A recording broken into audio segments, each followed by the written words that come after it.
to my channel. Today we are going to start with microeconomics chapter 1, and this is very important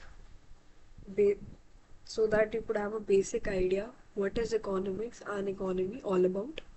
So the first chapter is economics and economy, where we study about what is economics, the difference, the micro and the macro, how they are different from each other. Then what is the positive and normative economics. Now after that we'll be studying what is the economy and what are the types of an economy. So first of all we'll starting with what is economics. So the word economics that is derived from two of the Greek words, that is okios and nimin. Okios means household and nimin mean management. So that means management of household. This is what economics means in simple terms. So we define it as a branch of knowledge in which those activities of human beings are studied which they undertake to acquire scarce means to satisfy their unlimited wants. In general, basically हम economics को study करते हैं to understand the activities which are taken by to study the activities which are taken by human beings to acquire a scarce means and to satisfy their unlimited wants. So two things is to क्या कर रहे हैं उनको अपनी scarce means को मतलब wealth को acquire करना है इस तरीके से कि जो उनकी wants है वो उनको सेटिस्फाई कर सके. सो इन सिंपल टर्म्स हमें उन एक्टिविटीज को स्टडी आउट करना है जो की जाती हैं पैसा कमाने के लिए, और वो पैसा किस लिए कमाया जाता है ताकि हमारी ज़रूरतें पूरी हो सके. This is in general mean of this. अब जो ह्यूमन वांट्स है, अब जो ये ज़रूरतें हैं, ठीक है, जो इच्छाएं हैं, दीज आर अनलिमिटेड, लेकिन इसको सेटिस्फाई करने के लिए जो रिसोर्सेज हैं वो लिमिटेड है. ठीक है. So this is what where we come with the idea. अब इसको तीन डिफरेंट पॉइंट्स में एक्सप्लेन किया गया है. सबसे पहला हाउस होल्ड के पर्सपेक्टिव से कि हाउस होल्ड जो है उसको अपनी वेल्थ का ऐसे यूज करना है कि वो ज्यादा से ज्यादा सेटिस्फैक्शन डिराइव आउट कर सके. ठीक है. प्रोड्यूसर को अपना प्रॉफिट इस तरीके से बढ़ाना है, ठीक है, और उसको अपनी रिसोर्सेज को कैसे डिस्ट्रीब्यूट करना है इस तरीके से कि उसका प्रॉफिट बढ़ सके. और इकोनॉमी लेवल पे हम सोशल वेलफेयर को प्रायोरिटाइज करते हैं. तो ये जो एक्टिविटीज ऑफ ह्यूमन बीइंग है, this is basically different to as per different person. ठीक है. एक हाउस होल्ड ले रहा है तो उसको अपना सेटिस्फैक्शन मैक्सिमाइज करना है, प्रोड्यूसर को प्रॉफिट मैक्सिमाइज करना है, एक इकोनॉमी लेवल पे, एक सोसाइटी लेवल पे सोशल वेलफेयर को मैक्सिमाइज करना है. So there we come with the definition of economics, that is economics is a science of human behaviour which is concern with the allocation of scarce means. मतलब हम यहाँ पे study करते हैं human behaviour के बारे में जो एलोकेशन मतलब डिस्ट्रीब्यूशन की बात कर रही है वेल्थ के, इस तरीके से कि जो कंज्यूमर है वो अपना सेटिस्फैक्शन मैक्सिमाइज कर सके, प्रोड्यूसर अपना प्रॉफिट मैक्सिमाइज कर सके, और सोसाइटी सोशल वेलफेयर को मैक्सिमाइज कर सके. This in simple terms economics means. मतलब हमको अपनी वेल्थ को इस तरीके से डिस्ट्रीब्यूट करना है कि मैक्सिमाइजेशन हो सके हर सेटिस्फैक्शन का. ठीक है. Now why we need to study this. अब हमें पता है हमें क्या अचीव करना है. The thing which we have to achieve is to maximization of satisfaction at an individual level, and so with the profit producer and social welfare at economy as a whole, and that we need to study economics.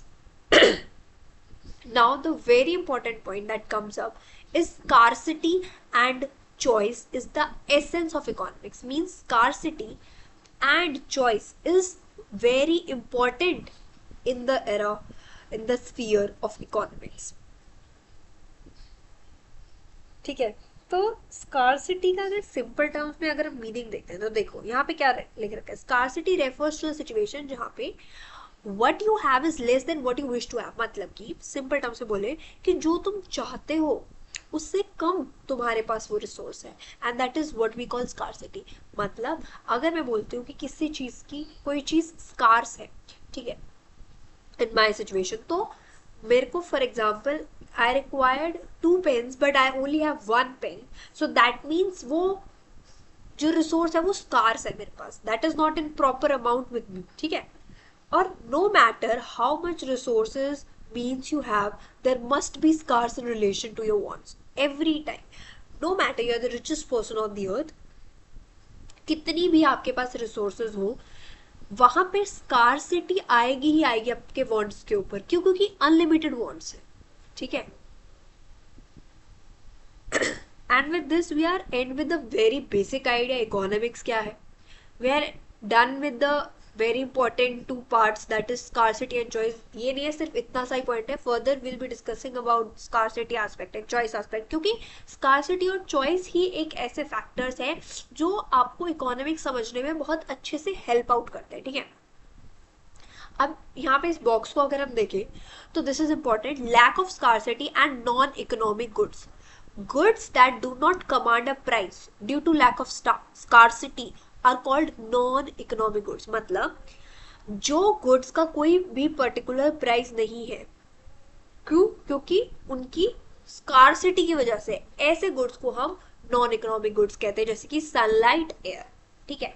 अब आ जाते हैं हम कुछ questions पे that will help us to understand the idea of scarce resource, scarce good in a very better way. तो rotten apples littered on the street of Delhi, अब खुद सोच के देखो, if they are littered on the streets of Delhi, मतलब उनकी जरूरत नहीं है। देखो स्कार्सिटी क्या बोलता है, ऐसी सिचुएशन जहां पे आपको चाहिए वो चीज बट आपके पास नहीं है या उससे कम है। बट यहाँ पे if they are littered means you do not want it, and if you do not want it then it is a scarce resource. जरूरत यहाँ पे मैटर करती है कि आपको उसकी जरूरत है, आप you wish to have it, this is like आपको चाहिए वो, बट यहाँ पे वो सिचुएशन नहीं, आपको नहीं चाहिए, it is that is why it is littered on the streets, ठीक है। Second, 2 seats left at the discount price for the most awaited movie now। अब कुछ बच्चे बोलेंगे कि भाई ये भी स्कार्स नहीं है, क्यों? क्योंकि डिस्काउंटेड प्राइस दे दिया है, but only 2 seats are left, all are full, that is discount दे दिया, इसका मतलब ये नहीं है कि रिक्वायरमेंट नहीं है, उसकी रिक्वायरमेंट है, ठीक है। That is important.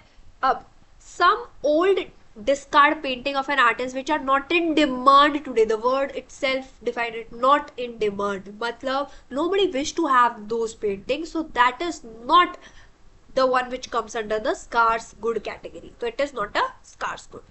Then last day to buy the most sought after designer gown, now it is most sought after design gown means demand hai us cheez ki, and this is the last day to buy the same, so this is a scarce resource.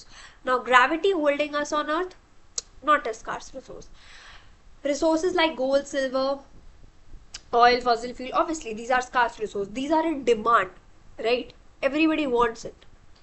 500 to 1000 notes after their demonetization. Now think of, after demonetization, that 500 and 1000 note is like a piece of paper. Who wants it? Nobody wants it. Are they in demand? No, they are not in demand. So these are not a scarce resource. Toilet papers and hand sanitizers after hoarding during, obviously these are in demand after COVID-19 because of proper like sanitation part, and these are in demand, so these are scarce resource. So I feel like this scarce idea is much more clear. Now one point they have mentioned, to a common man scarcity का मतलब क्या है, acute shortage of a commodity, मतलब किसी भी गुड़ की कमी। लेकिन इकोनॉमिक्स के अंदर स्कार्सिटी का मतलब होता है एक ऐसी situation when availability of a commodity requires some sacrifice, very important.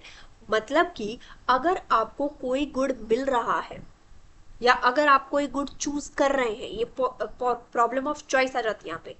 अगर आप कोई चीज खरीद रहे हैं या ले रहे हैं, उसको कुछ ना कुछ सेक्रीफाइस रहेगा। For example, I have a 10 rupee note and I have 2 choices to make, first to buy a medicine, second to buy a chocolate. Now अब यहाँ पे मैं सेक्रीफाइस किसका करूंगी, चॉकलेट का करूंगी। Why so? Because I need that medicine, right? So I'm getting that medicine on the basis that I'm sacrificing my need for a chocolate. So this is what we come with the choice. तो choice जो है वो scarcity का ही outcome है। मतलब कि choice emerge करेगी जब आपके पास लिमिटेड रिसोर्स होंगी, और limited resource are used in such a way to maximise your satisfaction. ठीक है, नाउ चॉइस वाला पॉइंट आ जाते हैं। This is what they have explained, a rupee can not buy 10 things when the price of each thing is ₹1। obviously 10 चीजें नहीं खरीद सकते अगर हर एक चीज ₹1 की है तो आपको चूज करना पड़ेगा what you prefer to go with। तो 9 things जो है वो आपको फॉरगो करनी पड़ेगी, वो आपको स्किप आउट करनी पड़ेगी, and you have to make one choice because you have ₹1 note and 10 things for it, so you have to make choice simply because you must face scarcity। so this is the idea of choice। choice refer to the process of selection from available limited alternatives। it emerges because resources scarce है, resources की कमी है। resources can be allocated to alternative uses। Resources की कमी है और resources को हम अलग अलग तरीके से यूज कर सकते हैं। तो यही से हमारी इकोनॉमिक प्रॉब्लम आती है। ये उस प्रॉब्लम की हम बात कर रहे होते हैं जहां पे हमें चॉइस करनी है, जहां पे हमें चूज करना है। इस तरीके से हम चीजों को चूज करेंगे कि हमारा सेटिस्फैक्शन मैक्सिमाइज हो सके। So now again going to the example of medicine, chocolate, तो वहां पे मेरा सेटिस्फैक्शन मैक्सिमाइज कब होगा? If my body, my health is not good, then how will I enjoy the other goods out there? So in that case I chose medicine because I need to satisfy my wants, right? Now why do we need to make choice? अब हमें choice करनी ही क्यों पड़ती है? देख, resources और human wants के comparison वाला point यहाँ पे दे रखा है कि क्या फीचर्स है जो रिसोर्सेज से रिलेटेड है और क्या फीचर्स है जो ह्यूमन वांट्स से रिलेटेड है। सबसे पहला आ जाता है रिसोर्सेज के अंदर, that is scarcity. Resources scarce है in relation to human wants, मतलब वो लिमिटेड अमाउंट में है और हमारी जरूरतें अनलिमिटेड है, तो वो कमी में आ जाती है रिसोर्सेज। ठीक है, और रिसोर्सेज के बहुत ऑल्टरनेटिव यूज है, जैसे कि लैंड को आप यूज कर सकते हो व्हीट और राइस उगाने के लिए, और उसको कंस्ट्रक्शन के लिए भी यूज कर सकते हो। सो ये वाला पॉइंट जो हमने चॉइस में करा था, these two satisfy with your resources, कि भाई रिसोर्सेज स्कार्स हैं और ऑल्टरनेटिव यूजेस भी है रिसोर्सेज के। whereas ह्यूमन वांट्स की बात करें, अगर हम अपनी एक जरूरत को पूरा करते हैं तो दूसरी आ जाती है। एंड डिफर इन अर्जेंसी और इंटेंसिटी, मतलब कुछ ऐसी जरूरतें, ऐसे वांट्स होते हैं कि भाई हमें अभी के अभी सेटिस्फाई करने हैं। फॉर एग्जाम्पल मेडिसिन का मुझे अभी के अभी सेटिस्फाई करनी है वो चीज, ठीक है। चॉकलेट में 1 हफ्ते बाद भी खा सकते हो, ठीक है। सो दैट वेराइज की कौन सा डिजायरेबल है मेरे लिए, ठीक है। In owing to these features of human wants and resources that the problem of choice arises, और यहाँ से problem of choice arise होती है। तो इससे हम simply ये समझ सकते हैं कि scarcity की वजह से choice आती है। आपके पास कमी है चीजों की, फिर आप चूज करने लगते हो। Parents say this, plan A, plan B, plan C. So you choose, figure out, okay, we'll go with plan B. In plan B, you have to buy a car not more than 5 lakh. ए और सी में they want more than 5 lakh। तो scarcity की वजह से choice arise होती है, और choice की वजह से हम डिसीजन मेकिंग पे आते हैं, और decision making relates to the use of limited resource. अब डिसीजन मेकिंग क्या कहता है कि हम लिमिटेड रिसोर्स को इस तरीके से यूज करेंगे कि कंज्यूमर मैक्सिमाइज कर सकता है अपना सेटिस्फैक्शन, प्रोड्यूसर अपना प्रॉफिट और सोसाइटी अपना social welfare. So this is the essence of economics, scarcity of a resource in relation to unlimited human resources, human wants, problem of choice or allocation of resources to the alternative uses, economic problems arising out of scarcity and choice. In all, the basic idea what we studied so far is given in this purple box, जहाँ पे हम पढ़ रहे हैं कि scarcity, किसी resource की कमी होना, लिमिटेड अमाउंट में होना, किसके रिलेशन में ये काम कर रहा है? अनलिमिटेड ह्यूमन वांट्स के लिए, ना खत्म होने वाली चाह के लिए। और जो प्रॉब्लम ऑफ चॉइस और एलोकेशन ऑफ रिसोर्स है उसके ऑल्टरनेटिव यूजेस है। अब इकोनॉमिक प्रॉब्लम अराइज होती है इस स्कार्सिटी से और चॉइस से। तो economics is a science of human behaviour confronted with the problem of allocation of scarce resource to the alternative uses for achieving satisfaction for the consumer, profit for the producer, and for the maximization of welfare for the society. And with this we are end with the basic idea of economics। मतलब economics कहता क्या है, study क्या करता है, वहां पे हम 3 ही पैरामीटर्स लेंगे, तीन ही आइडिया आएंगे हमारे सबसे पहले कि ह्यूमन बिहेवियर को स्टडी करता है, this is the first thing. In relation to what it studies the human behaviour, कि वो कैसे अपनी स्कार्स मीन्स का यूज कर रहा है, ठीक है। अब वो स्कार्स मीन्स का यूज कर रहा है किस लिए, ताकि वो मैक्सिमाइज कर सके अपना सेटिस्फैक्शन, ठीक है। और फिर उसको डिफरेंट 3 लेवल्स में हमने डाल दिया, दैट इज कंज्यूमर के लेवल से, प्रोड्यूसर के परस्पेक्टिव से, और सोसाइटी के परस्पेक्टिव से, इकोनॉमी के परस्पेक्टिव से। Now we have micro and macro. Now in class 11th we'll be studying about micro economics, class 12th we'll be studying about macro. As the word micro means small. So in this basically हम study करते हैं, हमारा जो view होता है ना वो individual के परस्पेक्टिव से होता है। तो माइक्रो में हम छोटे फैक्टर्स देखते हैं। तो यहाँ पे प्रॉब्लम ऑफ चॉइस एड्रेस की जाती है at a level of a individual, whereas macro में it is not at a level of an individual, it is level of an economy as a whole, as a country as a whole, right. Now macroeconomics thus includes the study of demand theory, production theory, price determination and factor pricing. So this will be studying in the upcoming chapters. In basic we'll get the idea कि micro में हम study करते हैं economic unit, जैसे कि demand of salt by an individual household. Now this is the basic idea.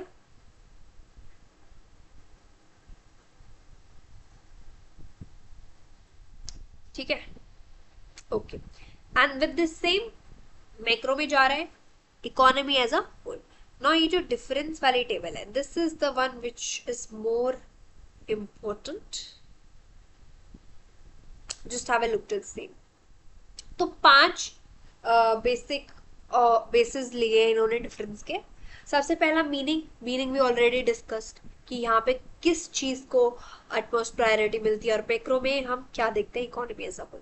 Central issue क्या है, determination of output and price for a individual firm, whereas यहाँ पे हम डिटरमाइन करते हैं aggregate output means sum of all outputs and general price level in a economy as a whole. Assume क्या कर रहे हैं, यहाँ पे जो मैक्रो के वेरिएबल्स हैं वो कांस्टेंट रहते हैं, वेयरएज मैक्रो में माइक्रो के वेरिएबल्स कांस्टेंट रहते हैं। नाउ सेंट्रल रोल क्या है, मार्केट फोर्सेस जो है वो बहुत इंपॉर्टेंट रोल प्ले करती है माइक्रो के अंदर, very important, this is the important role that who plays a central role here, these are the market forces, whereas in macro it is the government policies. Now this is also known as the theory of price and this is known as the theory of income and employment. With this we came up with next exercise जिसमें हम ये check out करेंगे कि is this coming under microeconomics or macroeconomics, a household decision on how much to save, very easy to do। Micro एक individual level की बात करता है, यहाँ पे हाउस होल्ड की बात करा है, so this is the basic answer that it is micro economics. Effect of government regulations on industrial pollution, it is government which is regulating that too on the industrial pollution, so that is macro। impact of higher capital formation on growth, अब खुद सोच के देखो, capital formation growth के ऊपर, that is पूरे एक country के लेवल पे आप देख लो, पर्सन के लेवल पे भी capital formation we are not see. Firm x decision on how many people to hire, अब ये इंपॉर्टेंट पॉइंट है, ध्यान रखना है यहाँ पे, that is micro economic study करता है economic activities of individual unit, that doesn't mean एक सिंगल इंडिविजुअल, एक इंडिविजुअल हाउस होल्ड भी हो सकता है, इंडिविजुअल फर्म भी, इंडिविजुअल इंडस्ट्री भी, और इंडिविजुअल मार्केट भी। तो in this case the answer that the firm X decision on how many people to hire, so it will work as a microeconomic agent only। GDP पूरी country की बात हो रही है macro. Then we have higher wages paid to nurses, solving the problem of shortage of nurses. Again, this is microeconomics. Why? Because we are talking about the wages paid to a particular group of individuals. ठीक है, nurses doesn't acquire all of your country part, ठीक है। fall in market price, again market price of stocks, so that is macro। economizing of the resources by an individual, so individual again shows their micro factor। now positive and normative economics, अगर हम positive economics की बात करते हैं तो वो deal करता है past present future से, वो डील करता है ऐसे इकोनॉमिक सिचुएशन से जो हम स्टडी करते हैं with the use of your facts and figures, very important. मतलब कि सिंपल टर्म से बोले तो पॉजिटिव इकोनॉमिक्स में फैक्ट्स और फिगर्स की चीज आएगी, बट इस चीज का हमें ध्यान रखना है, it is not 100% necessary that these facts and figures are true. Just this कि हम फैक्ट्स और फिगर्स इसको चेकआउट कर सकते हैं. For example if I say only 20% of the students are out of the class, now here can I check it? Yes, this is a fact. Okay, now this may be and this may not be true. हम इसको 100% true लेके नहीं चलेंगे. वो सच भी हो सकता है, वो झूठ भी हो सकता है, 100% सच नहीं होगा. लेकिन हाँ, पॉजिटिव इकोनॉमिक्स में हम ये चीज चेकआउट कर सकते हैं फैक्ट का यूज करके, फिगर्स का यूज करके. ठीक है. So it talks about of what was and what is and what would be. Now its characteristics are follow. highlights the nature and extent of economic problem and analyze the economic behavior of people related to past, present or future based on the facts and figures related to past, present or future. Now verifiable for the truth, do not reflect any value, judgment or opinion. Very important. We are not coming up with the idea of opinions here. We are not putting up the opinion part. Now it is important to know that positive statements are not necessarily the statement of truth, but certainly these statements are verifiable for truth. This is very important. If I say, if one person says कि India की population 100 crore है और दूसरा बोल रहा है कि 139 करोड़ है, दोनों पॉजिटिव स्टेटमेंट्स है. व्हाई? बिकॉज वो फैक्ट वाला पॉइंट, फिगर वाला पॉइंट लेकर आ रही है. लेकिन पहले वाली गलत है और दूसरे वाली सही है. तो point to be emphasise is that positive statements को हम वेरीफाई कर सकते हैं.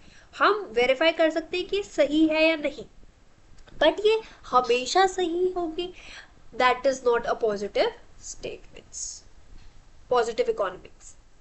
फिर नॉर्मेटिव आ जाते हैं, क्या होना चाहिए, what ought to be. Whereas the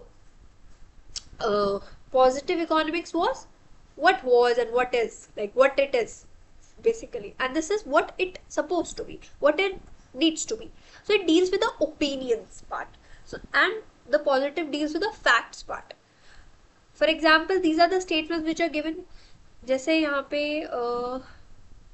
last वाला पॉइंट हम देख लेते हैं.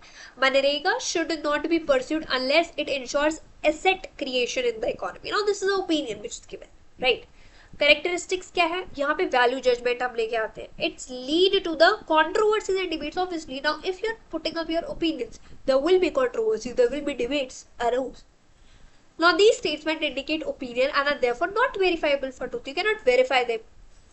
They reflect what ought to be as a solution of an economic problem. Now what ought to be is just an opinion of an individual. It is not necessarily to prove to be the best solution to the economic problem, obviously. Now this is given a basically a good idea that orange is better than green. It can't be proved.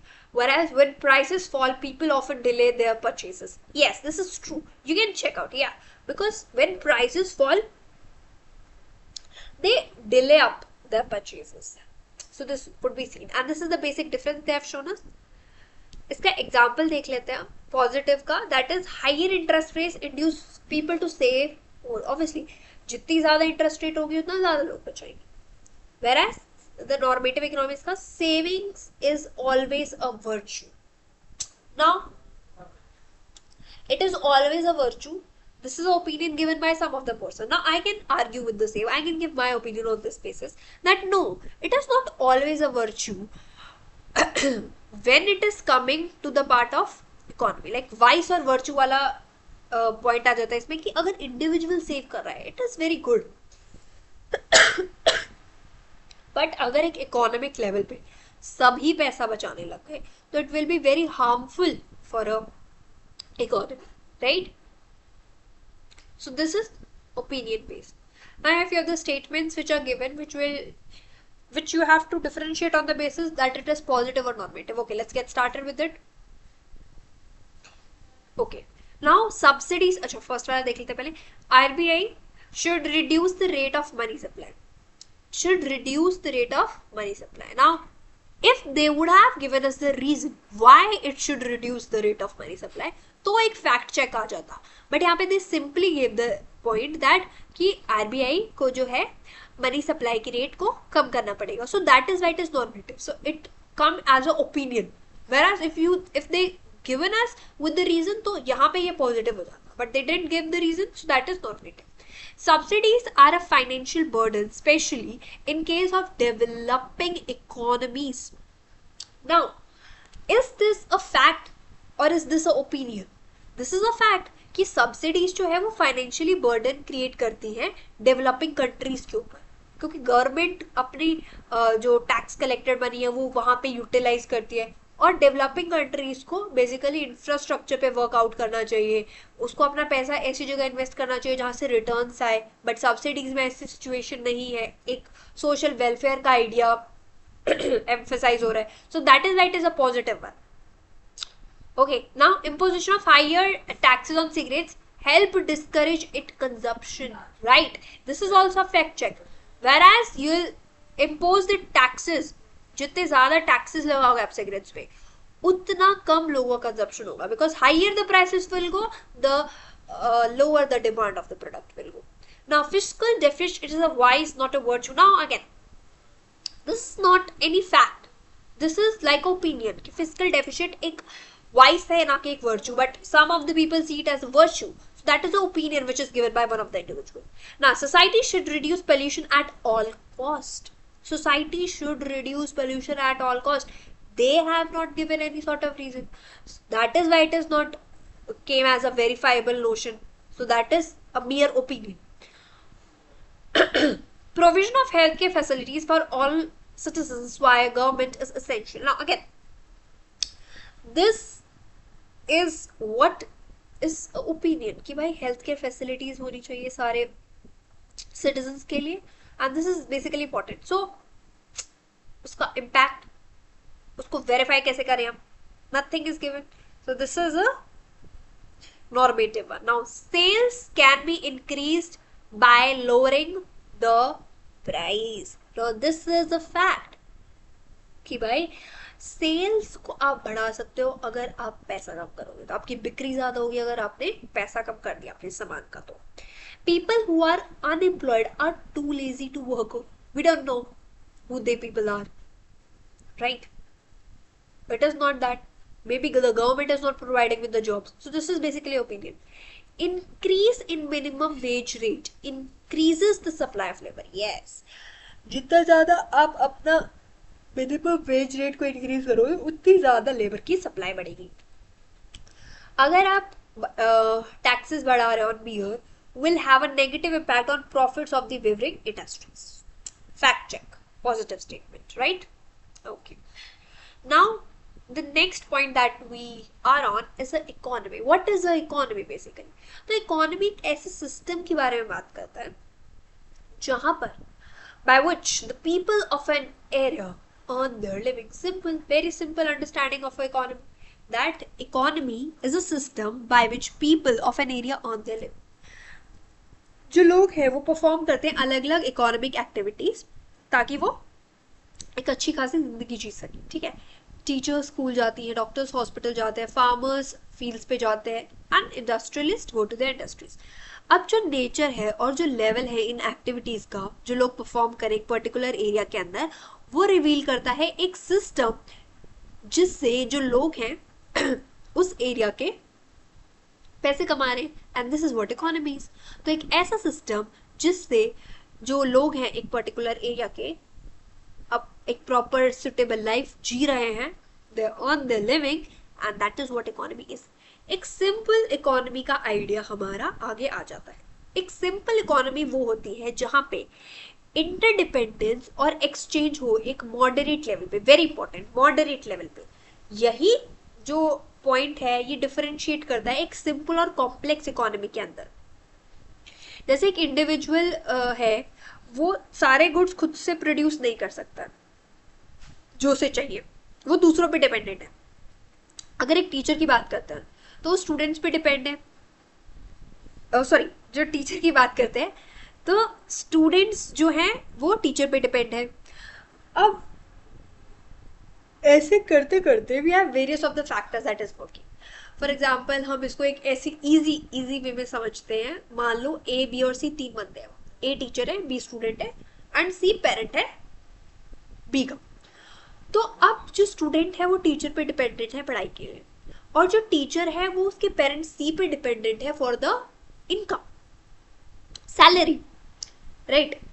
That they will pay the fee that is to be paid to the teacher. So ये एक simple relation चल रही है यहाँ पे, not complicated, student teacher पे और teacher parent पे, ये पैसे देंगे फिर हम पढ़ाएंगे, ठीक है? तो ये सिंपल इकोनॉमी का आइडिया है। अब यहाँ पे कॉम्प्लेक्स इकोनॉमी से कैसे डिफरेंशिएट हो रहा है, दैट इज इंपॉर्टेंट। अब 4 बेसिस ऑफ डिफरेंस दे रखे हैं इन्होंने। सबसे पहले लेवल ऑफ इनकम। यहाँ पे सिंपल इकोनॉमी की बात करें तो यहाँ पे लेवल ऑफ इनकम जो है वो लो होता है, वेयर कॉम्प्लेक्स में हाई होता है। वांट्स की बात करें तो wants are multiple but not enormous. Wants are multiple as well as enormous, मतलब बहुत सारी जरूरतें हैं, अबंडेंस में है, ठीक है? और हाई मतलब हाई क्वालिटी की भी चीज चाहिए, that is in a complex economy. Extent of interdependence, mutual interdependence is limited, mutual interdependence is very high. Now degree exchange is moderate in a simple economy, whereas it is high in a complex economy. Now we come up to the point, that is organization of economic activities and what are the types of economies basically we have. Now 3 basic division हमारे हो जाते हैं यहाँ पे, controlled, market और mixed. अगर हम controlled economy की बात करते हैं, these are also known as your centrally planned economies. And these centrally planned economies, they, अब कंट्रोल्ड वर्ड ही आ गया तो मतलब इनमें बहुत ज्यादा डिग्री ऑफ कंट्रोल मिलेगा, whereas मार्केट इकोनॉमिक्स में कंट्रोल इतना नहीं देखने को मिलता है, it is very low, very low. whereas mixed में एक मॉडरेट चीज हमें देखने को मिलती है in the sphere of control.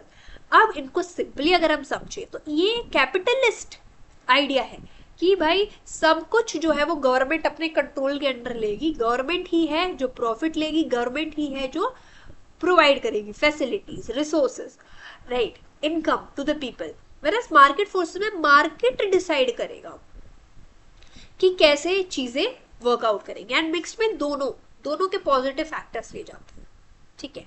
And here we come with this table and this is the end of this chapter. So let's discuss this 3। इस chapter में से बेसिकली एक माइक्रो मैक्रो वाली टेबल इंपॉर्टेंट है और एक ये वाली टेबल इंपॉर्टेंट है, ठीक है? And this chapter doesn't contain much of the weightage in your examination, because ये एक ब्रीफ आइडिया दे रही है आपको इकोनॉमिक्स और इकोनॉमी का, ठीक है? तो नेचर की अगर हम बात करते हैं तो यहाँ पे these all economic activities are been controlled by the government, whereas यहाँ पे ऐसा नहीं है। यहाँ पे मार्केट फोर्सेस डिसाइड कर रही हैं कैसे चीजें वर्कआउट करें, ठीक है? अगर फॉर एग्जाम्पल मैं ओनर हूं किसी फर्म की and I am in a market economy, तो उस सिचुएशन में क्या होगा, इफ आई चेक आउट की जो टॉयज हैं वो ज्यादा बिक रहे हैं, whereas the bats and all proper bats are not been giving the highest sale, तो उस कंडीशन में मैं टॉयज जनरेट करूँ, तो वो मार्केट फोर्सेस ने डिसाइड किया है कि क्या मुझे बनाना चाहिए, क्या किस पे मुझे ज्यादा प्रॉफिट हो रहा है, ठीक है? मिक्स्ड इकोनॉमी जहाँ पे economic activities are governed by free play of market forces, लेकिन वहां पे गवर्नमेंट भी रेगुलेट करती है, ये पॉइंट ध्यान रखो। दोनों एरिया आ गए, मार्केट फोर्सेस भी वहां पे वर्कआउट करती है और गवर्नमेंट भी रेगुलेट करती है। मोटिव क्या है, सोशल वेलफेयर करना है। यहाँ पे सोशल वेलफेयर नहीं है मार्केट इकोनॉमी के अंदर, यहाँ पे प्रॉफिट ज्यादा से ज्यादा करो, यहाँ दोनों factors. Now consumer sovereignty, consumer यहाँ पे सोवरेन नहीं, कंज्यूमर नहीं डिसाइड करेगा उसको क्या चाहिए, गवर्नमेंट डिसाइड करेगी, लेकिन यहाँ पे कंज्यूमर सोवरेन है, वेयरएज मिक्स्ड इकोनॉमी में भी कंज्यूमर सोवरेन है। कंट्रोल रिसोर्सेज की अगर हम बात करें तो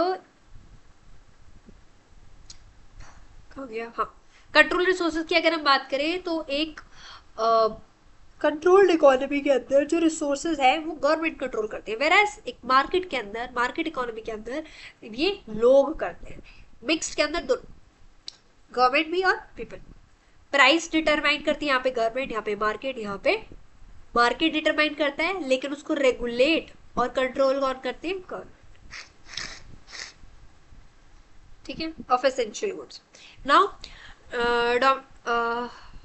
पब्लिक सेक्टर डोमिनेट करता है यहाँ पे प्राइवेट सेक्टर डोमिनेट करता है और यहाँ पे दोनों डोमिनेट करते हैं। Mixed economy is the economy जो हम इंडिया में देख रहे हैं, गवर्नमेंट भी वर्कआउट कर रही है और यहाँ पे प्राइवेट इंस्टीट्यूशंस भी वर्कआउट कर रहे हैं, फर्म्स भी वर्कआउट कर रही है, ठीक है? And with this we are end with the first chapter. one important point that is given at the last of this. Let us discuss that, and then we'll be in with the lecture. Yeah, this is the one. Do's and don'ts.